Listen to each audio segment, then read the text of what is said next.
ఈ ఆశీర్వాదం, ఈ దీవెనలు రావాలి అని ప్రియులారా తాను తన జీవితాన్ని నలగొట్టుకొని ప్రియులారా తన గర్భవాసముల నుంచి వచ్చినటువంటి ఆ 12 గోత్రాలకు కర్త అయి నిలబడి తగిన సమయంలో ఈ లోకయాత్రను ముగించి దేవుడి దగ్గరికి వెళ్ళాడు. కనీసం నేనంటాను, నీ తర్వాత నీ ఇంట్లో నీ భార్య పిల్లలు, నీ తల్లిదండ్రులు, నీ తోబుట్టువులైన నీ భక్తిని చూసి నీ దేవుణ్ణి వెంబడించి ఒక ముద్ర నీ బంధువుల మధ్య, స్నేహితుల మధ్య నీకు అవసరం. యాకోబు, అబ్రహాములు, ప్రియులారా మరియా, యేసేపులు ఈ ప్రజల రక్షణ కొరకు గొప్ప గొప్ప త్యాగాలు చేశారు. యేసేపు చేయలేదా? తన భార్య ప్రియులారా తనకు సంబంధం లేకుండా గర్భం వచ్చినా ప్రియులారా ఎవరిని బట్టి ఓపిక పట్టాడో తెలుసా? ఇప్పుడు ఆ గర్భంలో ఉన్న రక్షకునికి డిస్టర్బెన్స్ అయితే ఎంతోమంది దౌర్భాగ్యుల యొక్క రక్షణ దూరం అయిపోతుంది. ఎంతోమంది పాపులు నరకానికి వెళ్ళిపోతారు. నా ఒక్కడి అవమానం ఎంతోమంది రక్షించబడటానికి హేతు అవుతుంది. అలా తీర్మానం చేసుకున్నాడు యేసేపు.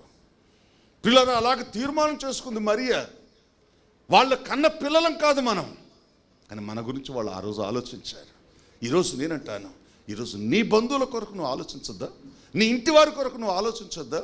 నీ చుట్టూ ఉన్న ప్రజల కొరకు నువ్వు ఆలోచించి నువ్వు సరిగా నిలబడి భక్తి చేసి నిన్ను బట్టి కొన్ని కుటుంబాలైనా కొంతమంది అయినా రక్షణలోకి వచ్చేటట్టుగా ఒక నీతి, భక్తి, విశ్వాసం, పరిశుద్ధతో కూడిన నీ జీవితాన్ని నీ ప్రజల మధ్య నువ్వు స్థాపించి వెళ్ళిపో. ఆ విశ్వాసాన్ని నీ బంధువులు, స్నేహితులు అనుసరిస్తారు, అనేకులు రక్షించబడతారు. కాబట్టి బాధ్యత లేని క్రైస్తవ్యం మంచిది కాదు. ఒకప్పుడు ఈ భారం ఎవరి మీద ఉందనట? ఆయన భుజముల మీద ఉందట. ఆయన రాజ్య భారం ఆయన భుజముల మీద ఉండేనట. ప్రియులారా ఇప్పుడు ఆ భారాన్ని తీసుకొచ్చి దేవుడు ఎవరి మీద పెట్టాడో తెలుసా? మన భుజముల మీద పెట్టాడు. నువ్వు మోస్తావా, తప్పించుకుంటావా? నువ్వు మోస్తే అబ్రహాం, యాకోబు, ప్రియులారా ఇస్సాకు, యాకోబుల వల్ల నువ్వు ఆ ఆశీర్వాదాన్ని పొందుతావు, నువ్వు దీవించబడతావు. ఒకవేళ ఆ బాధ్యతను మనం పోగొట్టుకుంటే ప్రియులారా మనం ఎవరికి దేవునికి దృష్టిలో లెక్కలోకి రాము, మనుషుల దృష్టిలో కూడా లెక్కలోకి రాము. కాబట్టి ఈ మంచి ఉదయకాల సమయం ప్రేమటువంటి దేవుని బిడ్డలారా, యాకోబు విశ్లేషిస్తున్నాను నేను. యాకోబు మొదటిగా చూస్తే మనకు మోసగాడిగా పరిచయం అయ్యాడు. ఆ మోసగాడిని దేవుడు పట్టుకున్నాడు, దర్శించాడు, మాట్లాడాడు. ఆ మోసగాడు దేవునికి లోబడ్డాడు, దేవునికి భయపడ్డాడు. అది ఆ మోసగాళ్ళు దేవుడికి నచ్చిన అద్భుతమైన విషయం.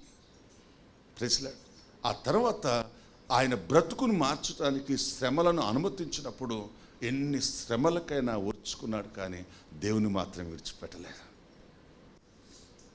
దేవుని వాగ్దానాలను విడిచిపెట్టలేదు. ప్రియులారా తనలో ఎంతో పరివర్తన వచ్చింది, యాకోబులో ఎంతో మార్పు వచ్చింది.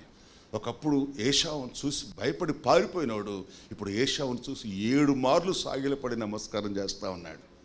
తను కష్టపడి సంపాదించిన సంపాద్యంలో విలువైన బహుమానాలతో ఆయన ఎదుర్కోవటానికి వెళ్ళాడు.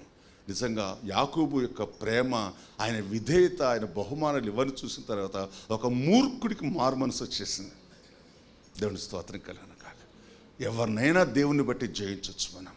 ఆ రీతిగా ప్రియులారా క్రమంగా తన సంతానాన్ని దీవెనకరంగా, ఆశీర్వాదకరంగా మార్చుకున్నాడు. ఈ ప్రపంచం ఆఖరి కోరలలో చిక్కుకున్నప్పుడు తన కొడుకు ఈ ప్రపంచానికి అన్నం పెట్టే ఫుడ్ ఇన్స్పెక్టర్గా దేవుడు ఆశీర్వదించాడు, ఫుడ్ ఇన్ఛార్జిగా దేవుడు ఆశీర్వదించాడు. ఆ తర్వాత ప్రియులారా 70 మందిగా వెళ్ళినటువంటి ఈ యాకోబు అక్కడే చనిపోయినప్పుడు ప్రియులారా అతని యొక్క ఇచ్చ, దేవుడు మన హృదయవాంఛలు తీర్చే దేవుడు ఆయన. ప్రైజ్లార్డ్. యాకోబు యొక్క హృదయవాంఛ ఏంటో తెలుసా? నేను చచ్చిన తర్వాతనైనా మరలా తిరిగి నేను నా దేశానికి రావాలి, నా పితరులను దేవుడు నడిపించిన దేశం, అది దేవుడు ఆశీర్వదించిన దేశం, అక్కడికే నేను మళ్ళీ రావాలనుకున్నప్పుడు ప్రియులారా ఆయన మామూలుగా రావాలనుకున్నాడు. కానీ దేవుడు అనుకున్నాడు, నువ్వు మామూలుగా తీసుకురాని యాకోబు, నేను ప్రైజ్ లార్డ్ సకల విధములైనటువంటి గౌరవ మర్యాదలతో ఆ దేశపు ప్రముఖులతో ప్రియులారా రథములతో, రౌతులతో, దేశంలో ఉన్నటువంటి ఉన్నతమైనటువంటి వ్యక్తులతో ప్రియులారా ఒక గొప్ప ఆడంబరంగా, అంటే యాకోబును పాతిపెట్టడానికి వచ్చిన వాళ్ళని చూస్తే నాకేమనిపిస్తుంది అంటే పెళ్ళైన తర్వాత ఊరేగింపుగా పోతారు చూసావా? Praise lord. ఊరేగింపుగా పోతారు చూసావా? ప్రియులారా ఆ కాలంలోనే యాకోబు యొక్క శవయాత్రను ప్రియులారా అంత అద్భుతంగా ఒక పరిశుద్ధుని తీసుకెళ్ళి భూమిలో స్థాపించి ఆయనను మట్టిగా చేసి దేవునికి అప్పగించారు. కానీ మన జీవితాలు ఎలా ఉన్నాయి? మన భక్తి ఎలా ఉంది, మన విశ్వాసం ఎలా ఉంది, మన పరిశుద్ధత ఎలా ఉంది? క్రైస్తవుడా, ప్రతికూల పరిస్థితులు చూసి భయపడుతున్నావా? ఇబ్బందికరమైన పరిస్థితులు చూసి నీ భక్తిలో బలహీనమైపోతున్నావా? ఈరోజు కీర్తన భాగాన్ని మనం చదివినప్పుడు 109వ కీర్తన 4వ వచనంలో ప్రియులారా, వాళ్ళు నన్ను దూషిస్తున్నారు, నా మీద అబద్ధాలు ఆడుతున్నారు, నాకు మోసం చేస్తున్నారు, నా ఎడల శత్రువులుగా ప్రవర్తిస్తున్నారు. కానీ ఆ కీర్తనకారుడు అన్నాడు, ఆయనను నేను వారిని మానక వారి కొరకు ప్రార్థన చేస్తున్నానని. ఒక మంచి క్రైస్తవ జీవితం అక్కడే ఆవిష్కరించబడింది ప్రియులారా. ప్రైస్లా, ఒక్కసారి మన ఆధ్యాత్మిక జీవితాలను కూడా జ్ఞాపకం చేసుకుందాం. నిజంగా ఈరోజు రేపు మనం చస్తే అంత గొప్ప అద్భుతంగా ప్రియులారా మనను పాతి పెట్టడానికి దేవుడు అనుమతిస్తాడు, అటువంటి ఏర్పాట్లు చేస్తాడు. దేవుడు తన భక్తులను ఎప్పుడూ విడిచిపెట్టాడు. నువ్వు చచ్చిపోయినా విడిచిపెట్టాడు ఆయన. నిన్ను మర్చిపోని దేవుడు ఆయన, నిన్ను మర్చిపోని దేవుడు ఆయన. దేవుని సేవకుడుగా ఆనబట్టి మీతో మాట్లాడుతున్నాను. ఆయన కొరకు బ్రతకండి, ఆయన కొరకు జీవించండి. ఏ పాపం మిమ్మల్ని శోధిస్తూ ఉందో ఆ పాపం నుంచి శీఘ్రంగా మీరు బయటికి రండి. దేవుని ఆశ్రయించండి, దేవుని వాక్యాన్ని ఆశ్రయించండి, దేవుని పాదాలను ఆశ్రయించండి. ఈ లోకంలో మనకు ఏముండొచ్చు, ఉండకపోవచ్చు. యాకోబు గొప్ప ప్రవక్తే, యాకోబు గొప్ప భక్తుడే. కానీ తిండి లేక తన ఊరు కాదండి, తన దేశాన్ని వెళ్ళిపెట్టిపోయాడు.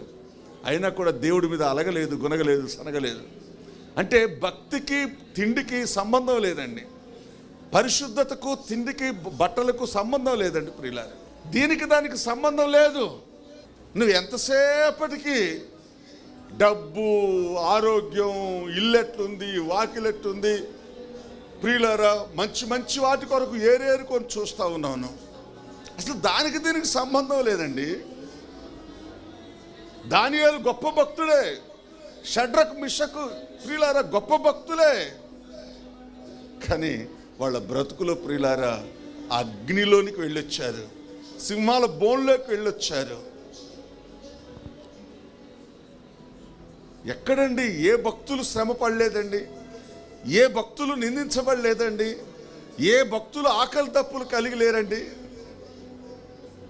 ఏదో నీకే కరువు వచ్చింది అనుకుంటున్నాం, ఏదో పెద్ద భక్తులం, మనం గొప్ప భక్తి చేసాం, మనకి ఏం చేయలేదన్నట్టుగా ఆయన మీద అలుగుతాం, గులుగుతాం.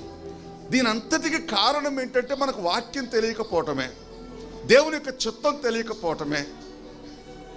అందుకే ప్రభు గడిచిన 9 వారాలుగా నీకు అనేక విషయాలు బోధిస్తున్నాడు, అనేక విషయాలు నీకు నేర్పిస్తున్నాడు.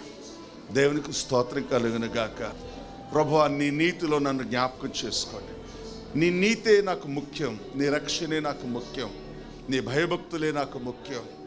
దేవునితో నీ స్థితి ఎలా ఉందనేది చాలా ప్రాముఖ్యం.